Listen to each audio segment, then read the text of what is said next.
tuning in to another episode of Conversations with Chan. Today I have with me DaRil Nailer. He is a speaker. He is an inspirational communicator, gift guru, and authority expert who provides direction, inspiration, and education to any audience. Now, Mr. You want me to call you Mr. Nailer or Damon? Damon is fine. Damon. Okay. Well, Damon, can you give me the background that of inspirational communicator? Like that is a different, unique title. So yeah, let's talk about that. Well, I'm all about inspiring, uplifting, and motivating people, and I do that, of course, through means of communication. So I'm a writer. So of course you have the written works, and then I'm a speaker as far as speaking. But then I'm also a music producer and artist, so I entertain through performing.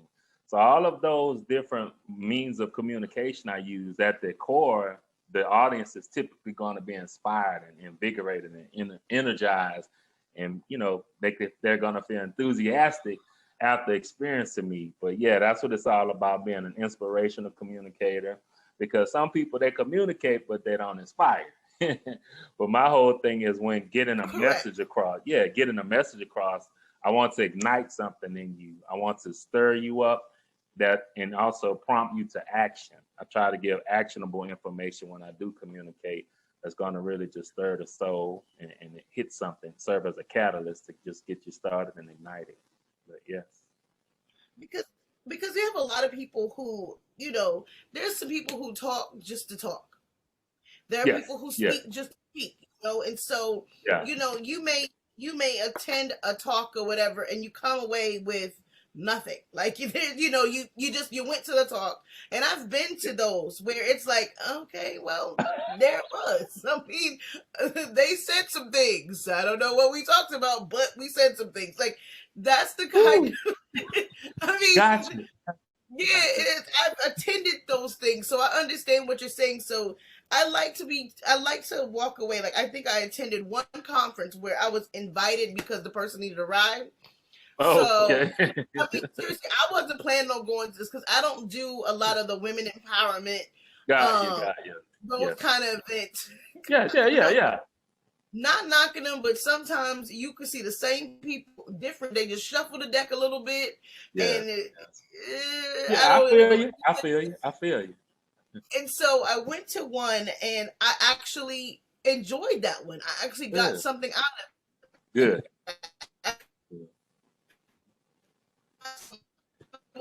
I could take away from and actually build on. So yeah, I get it, because there's people. I'm just saying, I'm not a I'm very blunt when it comes to it. Like, why are we here? We could have did this on a three-way call, but I got you. What gave you your start in inspirational communications? Well, what happened? I have a storied background, and I'm a former educator. And what happened, before I launched out to doing it as a profession, people had begun to request me to come and speak. So I was speaking at church events, I was speaking at commencement exercises, speaking at the local juvenile facility, just speaking all over the place. And, I really loved it. I was passionate about it, and things were going really well. People were really receptive and really loved it. And that's when in 2004, I decided to launch out with the prompting of God to go ahead and pursue that as a career, speaking, writing, and then also the music production. But that's kind of how I got started. Doors just began to open, and people began to request me to come and speak. The next thing you know, I'm like, okay. And it just dawned on me, revealed to me, hey, you're a motivational speaker. Because when you finish speaking, people are inspired and they want to do something with themselves. They want to pursue their goals and achieve their dreams once you finish. So that's the overall result that we're looking for when we do speak. So this is what I'll say. So, some people are called to ministry. Yeah. Some people are called to do other things. Some people are called to cook. Some people, like, just because you made a couple plates don't make you cook. But, some people are called to do these things. So you pretty much were called to be a speaker. And a lot of people, they don't understand it's not going to be an easy one. Yes, definitely. If that makes sense. You know what I'm saying? Yeah. So for you to be able to be, because people were recruiting you, so that means that was your path. That's what you were supposed to do. So what advice would you give to someone who, is kind of having a dilemma on understanding what they're called to do to what they want to do? Okay, awesome. Well, I'm the gift guru, so you're asking the right person. But I have a workshop and program called the G3 Journey, and I help people to find what I call the area of giftedness. And there are 6 regions on your body that you can use to analyze and discover your strongest place. And you kind of mentioned a few. One I'll give them because we're already on there. It's the mouth gifts. So that's the communication gifts, of course, by default. And what happens once you're able to find that area, which area of the 6 that you are strongest in, then you want to, if possible, pursue a career that aligns and complements that gift. Or if you can, start a business and use that gift so that you can bring in income. But what I always tell people is basically you can ask yourself 4 questions. The first one is, what are you good at doing? In essence, this goes under the category of skill. And whatever you are divinely equipped to do and use as a gift, there's going to be just a natural proclivity. There's going to be some raw talent and raw potential there. Even though you may not have fully practiced it, you may not have received formal training or anything, there's going to be some raw talent there. We'll be able to see that potential even when you first do it. The next question is, what do you love to do? This will go under the category of passion. So notice the order. I say what you're good at first, then what you're passionate about. Because some people pursue their passions, but they are not skilled at it. An example I always love to use is American Idol and those singing shows and things of that nature. The people, they're passionate, but they do not possess the skill to do what they're doing. So find what you're good at, what you like to do, you're passionate about. Then the next question is, what do I do that has a positive impact and effect on others? So this goes under the category of effective. You like it. I mean, you're good at it. You like it. But now what are people saying about it? Are they embracing? Are they receiving? Or they give you compliments? Or are they like, girl, don't do that again. Boy, you better stop. That was rough. That was brutal. And then the 4th question is, what can you do without receiving monetary compensation and you still receive total fulfillment? So if you can find something that you're good at, you like to do, it's effective, people enjoy it, and then if you didn't even get paid, you would still love it, then that would be perfect. That would be what I call your dominant gift. And that's what you want to really pursue and use. A lot of times, and you said something about American Idol, right? Yeah. But there's people, I'm sorry, they got courage. Like, listen, if you... Yeah, we got to give them that. I'm going to give them kudos for that because I'm not going to go on nobody's TV and make a fool out of myself. I don't care if all my aunties told me I stopped the good. No. Okay? Don't listen to your family. Family will mislead you sometimes because it's love. Go square where don't nobody like you, and that way you'll get your truth because test it. Even if they don't like you and you have a talent, they got to respect your talent. Just there saying. You go. Yeah. And so some of the people who, they embark on different things. And have you ever encountered someone who wanted to, even though they were passionate, they like to do something, they wanted to tell you that is their calling, and that's what. Someone who just not understand logic. Yeah. And I've encountered that a lot. I've really encountered that a lot where people, like you said, they're passionate about it, but when you observe them operating in that, it's like, ooh, nah. It's like, how am I going to tell this person? This is not, I don't think this is their strongest talent. I think you might could do this, as a hobby, but I don't know about you really, investing everything into this particular thing. But did they stop though? Because sometimes people will go and then they'll blame everybody but the kitchen sink on why they failed. Yeah. Well, in some instances they do take the constructive criticism, but then others they don't. And in those moments or in those instances, you just have to say, okay, well, good luck to you. Go ahead and just watch it kind of explode, crash and burn. But you tried to forewarn a person, but that's all you can do. I mean, I can only laugh because, like, as a business consultant, my job is to help people to build the train tracks so that their whatever they want to do can run smoothly. And I've had people who tried to tell me they didn't need certain parts and they didn't need to do certain things, and then their train derailed. And I'm like, I told you. And they get mad at me, and I'm like, I just want to know if you encountered people getting mad at you. Oh, yeah. Okay, good. All right. Definitely. Yeah. You're not alone. You're not alone. Yeah, okay, you tell them exactly how it's going to play out. You say, look, okay, if you do this, if you make this decision, if you connect with this person, if you omit and neglect to do this, and you tell them the results because of your experience. You've done it and you've seen it happen over and over. But most people, they think that I'm the exception to that rule. And that principle, that rule is not going to affect me. And then when it happens, you're just like, okay. But yeah, you hate to say I told you so, but go ahead. I'm sorry. And it's a good thing that you have the delivery. Like, I'm still working on my delivery. That is the biggest thing that I'm working on. The delivery of with a little bit of honey so that it goes down very nicely. You've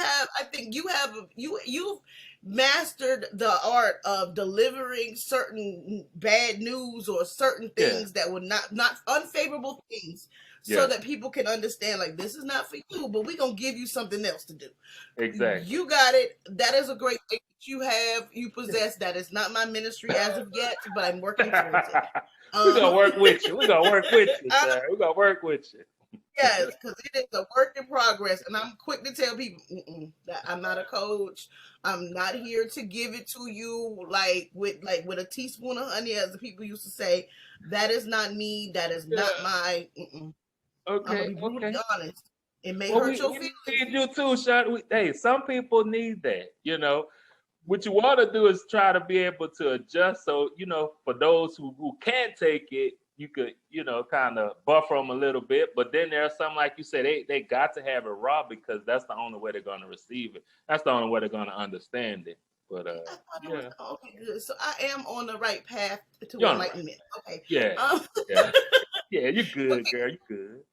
So in your bio, I see that you have spoken on. You've been in the media a lot. Yes. Now, as a publicist, whoever your publicist is, kudos, because they have prepared you. Like, I've had people come to me who are speakers who don't feel they need a publicist or need strategy on guiding themselves to speak in the media because they just I'm a motivated speaker. What would you say? What would you say for a publicist to your career? Like, because I'm looking at all of your placements, and you've had some really great placements. Like, and from a publicist standpoint, like, you had a great strategy. Yes. So how has your publicist played a role in that? Well, in actuality, guess what? I'm the publicist as well, which is truly a blessing. It's a blessing from God. But what happened, of course, through prayer and just listening, doing a lot of research, doing a lot of homework, and stumbling upon some powerful resources. And so one of them I use is Heyro, Help a Reporter Out. Yep. And, a couple of other resources that I use as well.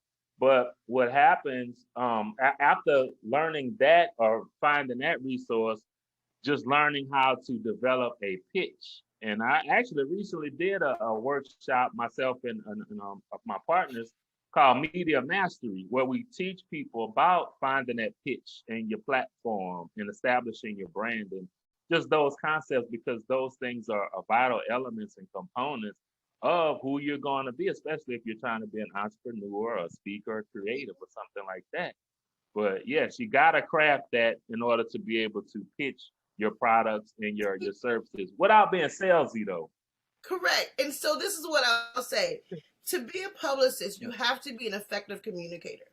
You have to know how you are speaking to different people. So that's the key thing, because even without a publicist, I always say, my biggest thing is your strategic communicating.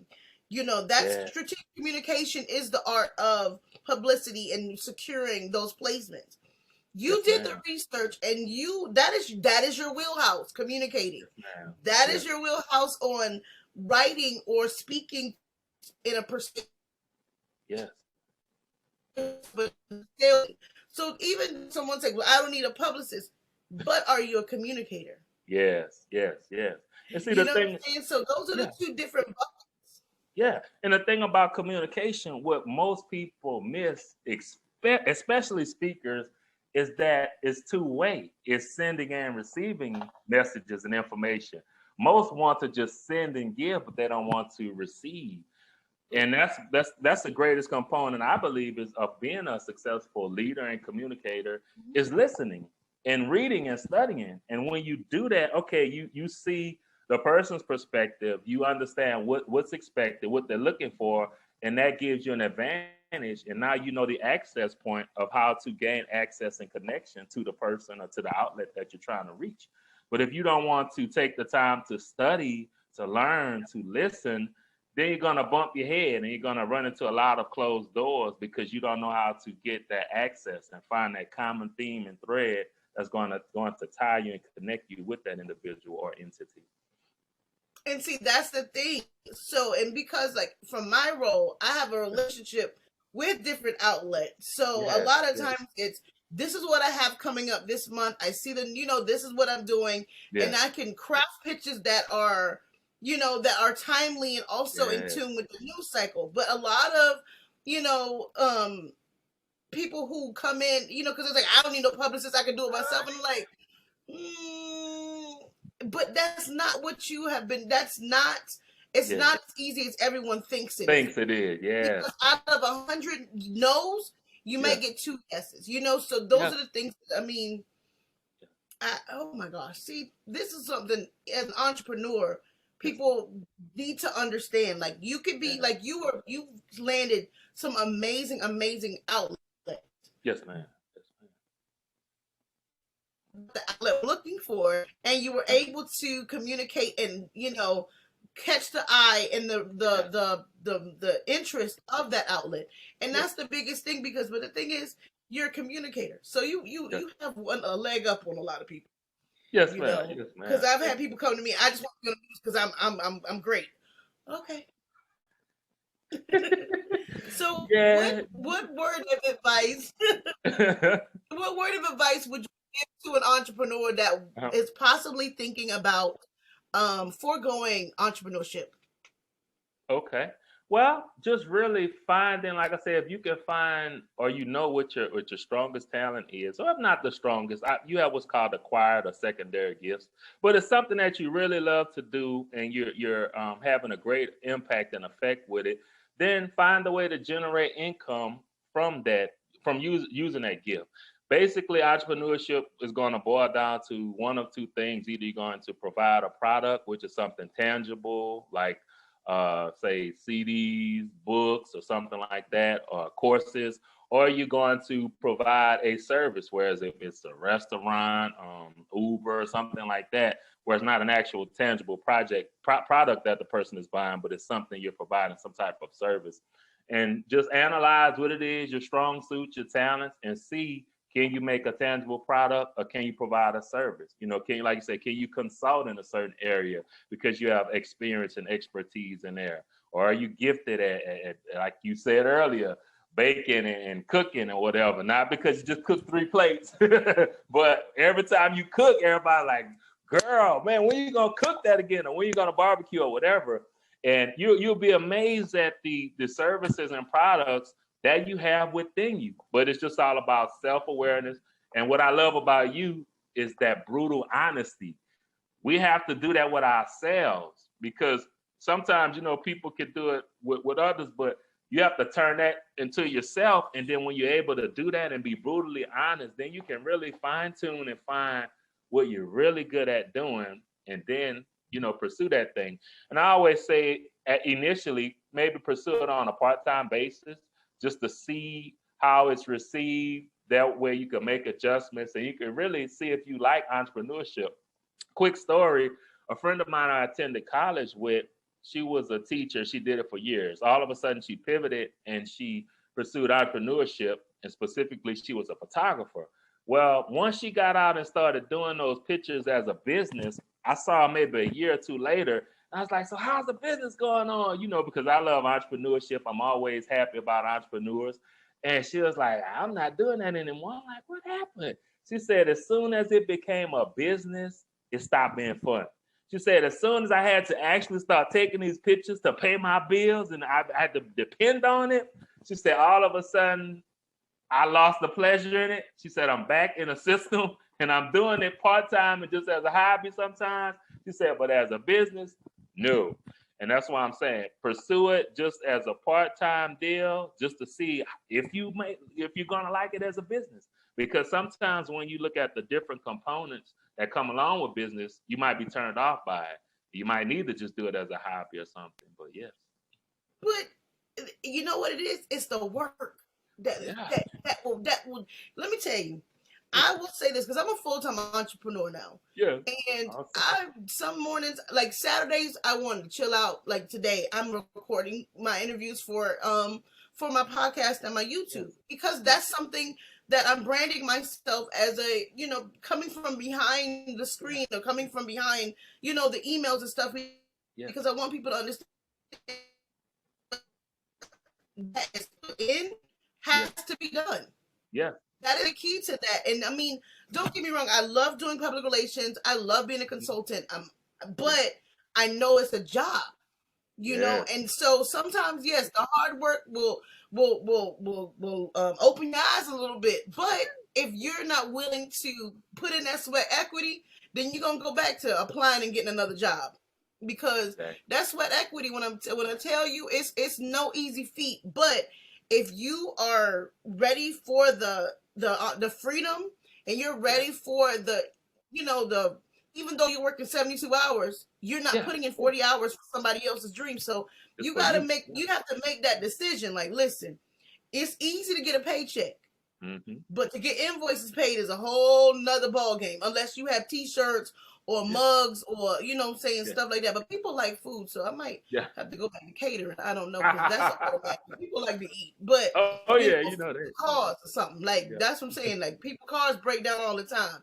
So I mean, it's just finding something that will get you out of bed and excited for before you even know. Like there you go. I always tell people, if you wake up in the morning, that's the first thing you think about, you smiling, that's what you should be doing.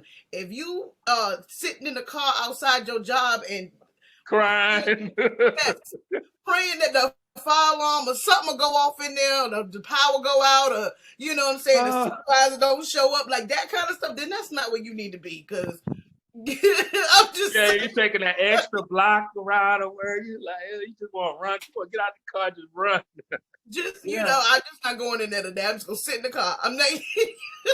I've been there. Sick. Look, I just came. I can't. I'm sick. Look, I need a mental health. We see you from the window. That's not me. I look just like mine. Same making everything. The person looks. No, it's not me. That ain't me. I ain't even wearing that today. But if you find yourself doing that, perhaps you need to find something else because that is that way. That's why people, I'm telling you, that's why people, I think some people come up missing because they didn't want to go to work that day. I agree with you. Look, I've been there, done that, girl. When I was at the end of my teaching tenure, that's where I was. When I get to that pull up in the parking lot, just I can't. I don't know. And I just had to get out of there. Thank God I did, but I know the drill. I know it. Because it's one of those things that I'm so glad at least we can speak about it and we understand, and it's one of those things. So where can people find you to get the inspirational communication? Well, I always give my comprehensive, and the easiest website is DaRil, DARIL.org. But I also have another website called livinglovingleading.net. and that's where my book is, and just some of my services and stuff are on there as well. But you can find me on social media everywhere. Instagram is Damon Nailer, DamonNailer. Facebook is the same thing, Damon.Nailer. And then Twitter is at DARIL and the number 1. So you can find me in all of those places. But as I stated, if you want the simplest place, just go to DARIL.org. And I have links to the various other websites, my books, my music, programs, everything is basically there on that DaRil.org. So if you want to go there. I mean, I'm finally looking at your Instagram because I try not to, get a backstory on people before. But yes. You're a motive, like you what they want people to see that as well. Because normally I'll be like, okay, you know what, this is not what I would like to see, but you have a really good, I'm be like, when I do, part of my thing is noticing people's message that they want to convey and going to make sure it aligns with what they're talking about. And you have mastered that, and I want to point that out on record. Yes, ma'am. That you've mastered the art of, having your message, match across social media, because you could have some people who, they say they're selling plates or whatever, and you get to their social media and they flash the money and like, are you a rapper? Are you a cook? Which one is it? I don't make it make sense, but you have that. You do have all of everything is aligned to Thank you so great much. Way. I give you kudos to that, because if it wasn't, I would have said, hey, make sure you book a consultation with me so we can talk about this. But I think this. Yes, your branding and everything is on point. And that's one of the things that I would like to say. Like, normally I don't speak on it, but because of our line of communication, what we talked about today, that matters. And that is exactly what it is, and I will say, this is exactly what people need to understand and connect. So you all, please click on the description in the bio and also the description in the podcast episode, and you will understand and see exactly what we're talking about and why Damon is the inspirational communicator. And I like that. Yeah. So I want to thank you so much for speaking to me today. And I really appreciate you giving another view on inspirational speaking and also finding your gifts. And some people, if you all are looking to figure source for you, is here to consult with you and walk you through the process and finding your gift, because just because your grandmother said you did a great job, that might not be it. She loves you. That's it. Yes. He will give you the truth. Yes. So I thank you so much for talking to me today. I'm connecting with you on social media. So thank you so much. Thank you for having me. You're welcome. Appreciate the opportunity. Yes, ma'am. Thank you. And you have a great evening. You too. Bye. Bye-bye.